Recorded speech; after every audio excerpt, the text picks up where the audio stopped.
Election ಆಗಿದ್ದು. ಅಣ್ಣ ತಮ್ಮಂದಿರು ಒಬ್ಬರು ನಿಂತಿದ್ರು. ಅವಾಗ ಕೆಲವರು ಇದೇ ಇರ್ತದೆ, ಮನಸ್ಸಿನಾಗಿರ್ತದೆ, ಅವ್ರ ಗ್ರೂಪ್ ಇವ್ರ ಗ್ರೂಪ್ ಇರ್ತದೆ, ಅವ್ರಿಗೆ ಬರಬೇಡ ಅಂತ ಹೇಳ್ತಾರೆ. ಅದು ಸಹಜ, ಇಟ್ ಇಸ್ ನ್ಯಾಚುರಲ್ ಪ್ರೋಸೆಸ್. ಅದು ನಾವು ಯಾರು ಅದಕ್ಕೇನು ಹೇಳಲಿಕ್ಕಾಗಲ್ಲ. ಆಮೇಲೆ ಪಾರ್ಟಿ ನಾನು ಇಲ್ಲೇ ಓದ್ತಂತ 100% ನಾನು ಪೂರ್ತಿ ಶಕ್ತಿ ಮೀರಿ ಪ್ರಯತ್ನ ಮಾಡ್ತೀನಿ, ಮನವೊಲಿಸಲಿಕ್ಕೆ ಪ್ರಯತ್ನ ಮಾಡ್ತೀನಿ. ಎಲೆಕ್ಷನ್ ಭಾಳ ಚೆನ್ನಾಗಿ ನಡೀತಿದೆ. ನಾನು ನೋಡಿದ್ರೆ ಗೊತ್ತಾಗಲ್ಲ ನಿಮಗೆ. I am the happiest man today. 24 ತಾಸು ಜನರ ಜೊತೆ ಇರ್ತಿದ್ವಿ. 45 ಡಿಗ್ರಿ ಟೆಂಪರೇಚರಲ್ಲಿ ಓಡಾಡಿ ಕೈ ಜೋಡಿಸಿ ವಿನಂತಿ ಮಾಡ್ತಿದ್ದೀವಿ. ನಮ್ಮ ಸರ್ಕಾರದ ಕೆಲಸ ಹೇಳ್ತಿದ್ದೀವಿ. ನಮಗೆ ಕೆಲವು ಬೇರೆ ರೀತಿ ಸ್ವಲ್ಪ ಇರ್ತಾರೆ, ಆಗ್ತದೆ. ಆದರೂ ಕೂಡ ಎಲೆಕ್ಷನ್ ಯಾರಿಗೆ ಸುಮ್ಮನೆ ಇವತ್ತು ನೀ ಬಾಪ ಅಂತೇಳಿ ಹೂಮಾಲ ಹಾಕಲ್ಲ. ಅದಕ್ಕೆ ನಾವು ವರ್ಕ್ ಮಾಡಬೇಕಾಗ್ತದೆ. ಅವ್ರಿಗೆ ನಾವು ವರ್ಕ್ ಮಾಡಬೇಕಾಗ್ತದೆ. ನೀವು ಬಂದು ಹೂವಿನ ಹಾರ ಹಾಕಿ ನೀವು ಗೆದ್ದಿರಂತ ಹೇಳಲ್ಲ, ಗೆದ್ದಕ್ಕೆ ಭಾಳಷ್ಟು ಕೆಲಸ ಮಾಡಬೇಕಾಗ್ತದೆ. ವಾತಾವರಣ ಭಾಳ ಚೆನ್ನಾಗಿದೆ, ವೆರಿ ಗುಡ್ ವಾತಾವರಣ, ಸೂಪರ್ ವಾತಾವರಣ. ಭಾರತೀಯ ಜನತಾ ಪಾರ್ಟಿ ಪರವಾಗಿ ಒಳ್ಳೆಯ ವಾತಾವರಣ ಇದೆ. ಎಲ್ಲ ಯುವಕರು ಸಿರ್ಫ್ ಮೋದಿ ಹೇಳ್ತಾ ಇದ್ದಾರೆ. ಇವತ್ತು ಭಾರತ ದೇಶದ ಭವಿಷ್ಯದ ಸಲುವಾಗಿ ಮೋದಿ ಓಟ್ ಹೋಗ್ತಾ ಇದ್ದಾರೆ. ಇದು ಸಾಮಾನ್ಯ ಎಲ್ಲ ಕಡೆ ಕೂಗು ಕೇಳ್ತಾ ಇದೆ. ಮತ್ತು ಹಿಂದುತ್ವರಿಗೆ ಏನು ಅದೇ ಈಗ ರಾಷ್ಟ್ರ ನಾಯಕರು ಈಗ ನಮ್ಗೆ ಗೊತ್ತಾಗ ಇನ್ನೂ ಏನು ಫೈನಲ್ ಆಗಿಲ್ಲ. ಇವತ್ತು ನಿರ್ಣಯ ಮಾಡ್ಬೋದು.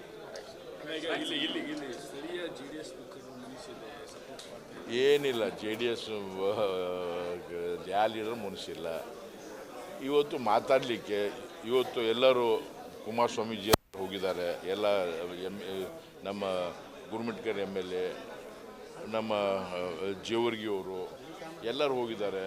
ಬಾಲರಾಜ್ ಗೊತ್ತಿದೆ, ಅವ್ರ ಜೊತೆ ಮಾತಾಡ್ತಾರೆ. ನಾವು ಕೂತು ಅದನ್ನು ಸಮನ್ವಯ ಸಮಿತಿ ಮಾಡಿ ಮನಸ್ತಾಪ ಇರಲಾರ್ದೆ ಒಳ್ಳೆ ಅಂಡರ್ಸ್ಟ್ಯಾಂಡಿಂಗ್ ನಾವು ಎಲೆಕ್ಷನ್ ಮಾಡ್ತೀವಿ. ಅವ್ರು ಪೂರ್ತಿ ಸಪೋರ್ಟ್ ಮಾಡ್ತೀನಿ ಅಂತ ಹೇಳಿದ್ದಾರೆ.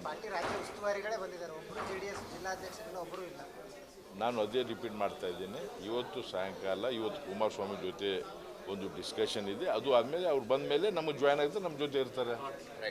Thank you. ಕೇಳ್ರಿ ಹಾಂ ನೋಡ್ರಿ, ನಮ್ಮ ಹೈಕಮಾಂಡ್ ನಿರ್ಣಯ ಮಾಡಿದೆ, ಹೈಕಮಾಂಡ್ ಡಿಸಿಷನ್ ತೊಗೊಂಡಿದೆ. ಅವ್ರು ಕ್ಯಾಲ್ಕುಲೇಷನ್ ಮಾಡಿ ಇವತ್ತು ಮಾಲಿಕ ಸಾಹೇಬ್ರಿಗೆ ಕೇಳೇ ಇವತ್ತು ನಿತಿನ್ ಗುತ್ತಿದವ್ರಿಗೆ ತೊಗೊಂಡಿದ್ದಾರೆ. ಇಲ್ಲ, ನಮ್ಮ ಇನ್ಫಾರ್ಮೇಷನ್ ಪ್ರಕಾರ ಅವ್ರಿಗೆ ಮಾತಾಡಿದ್ದಾರೆ. ಅವ್ರಿಗೆ ಜಾಯ್ನ್ ಆಗೋಕ್ಕಿಂತ ಮೊದಲು ಮಾತಾಡಿ ತೊಗೊಂಡಿದ್ದಾರೆ ಅಂತ ಹೇಳಿ ನಮ್ಮ ಇನ್ಫಾರ್ಮೇಷನ್.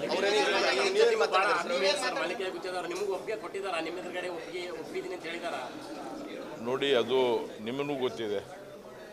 ಹೌದು, ಎಲೆಕ್ಷನ್ದಾಗ ಸ್ವಲ್ಪ ಮನಸ್ತಾಪಗಳು ಇದ್ದು ಅವ್ರು ಹಿಂದೆ ಮುಂದೆ ನೋಡ್ತಾ ಇದ್ರು, ತೊಗೊಳ್ಬಾರ್ದು ಅಂತೇಳಿ. ಇವತ್ತು ಪಾರ್ಟಿ ನಿರ್ಣಯ ಮಾಡಿದ್ದೆ, ಇವತ್ತು ತೊಗೊಂಡಿದ್ದಾರೆ ಪಾರ್ಟಿ. ನಾನು ಅವ್ರ ಮನೆಗೆ ಹೋಗಿದ್ದೆ, ಅವ್ರ ಮನೆಯಲ್ಲಿ ಇರಲಿಲ್ಲ. 10:30ಗೆ ನಾನು ಹೋಗಿದ್ದೆ. ನಿತಿನ್ ಗುತ್ತಿದಾರ್ ಜಾಯ್ನ್ ಆದ ಮರು ದಿವಸ ಬೆಳಗ್ಗೆ ಅವ್ರು ಸಾಯಂಕಾಲ ಮಧ್ಯಾಹ್ನ ಅಲ್ಲ, ಜಾಯ್ನ್ ಆಗಿಕ್ಕಿಂತ ಮುಂಚೆ ಸಾಯಂಕಾಲ ಮತ್ತು ನೆಕ್ಸ್ಟ್ ಜಾಯ್ನ್ ಆಗೋಕ್ಕಿಂತ ಮುಂಚೆ ನಾನು ಅವ್ರ ಮನೆಗೆ ಹೋಗಿದ್ದೆ. 10 ಗಂಟೆಗೆ ಮಾಲಿಕ ಸಾಹೇಬ್ರು ಇರಲಿಲ್ಲ ಮನೆಗೆ. ನಾನು ಫೋನ್ ಮಾಡಿದೆ, ಫೋನ್ ಅವ್ರಿಗೆ ಸಿಗಲಿಲ್ಲ. ನಾನು ಮತ್ತೆ ಟ್ರೈ ಮಾಡಿದ್ದೆ, ಮಾತಾಡಲಿಕ್ಕೆ ಆಗಲಿಲ್ಲ. ಬಟ್ ನಮ್ಮವ್ರು ಎಲ್ಲರೂ ಮಾತಾಡಿದ್ದಾರೆ.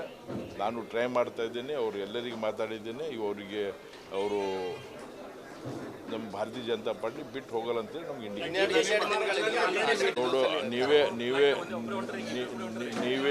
ನೀವೇ ಇವತ್ತು ಸ್ಟೇಟ್ಮೆಂಟ್ ಕೊಟ್ಟಿದ್ದೀರಿ, ನೋಡಿದ್ದೀರಿ. ಅವರು 15ನೇ ತಾರೀಕು ಜನರ ಒಪಿನಿಯನ್ ತೊಗೊಂಡು ನಿರ್ಣಯ ಮಾಡ್ತೀನಿ ಅಂತ ಹೇಳಿದ್ದಾರೆ. ಅವರು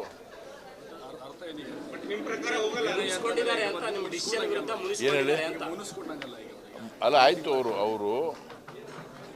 ಅವರೇ ಹೇಳಿದ್ದಾರೆ 15ನೇ ತಾರೀಕು ನಾನು ಕಾರ್ಯಕರ್ತರ ಜೊತೆ ಮಾತಾಡಿ ನಾನು ನಿರ್ಣಯ ತೊಗೊಂಡಿದ್ದೆ ಅಂತ ಹೇಳಿದ್ದಾರೆ ಅವರು.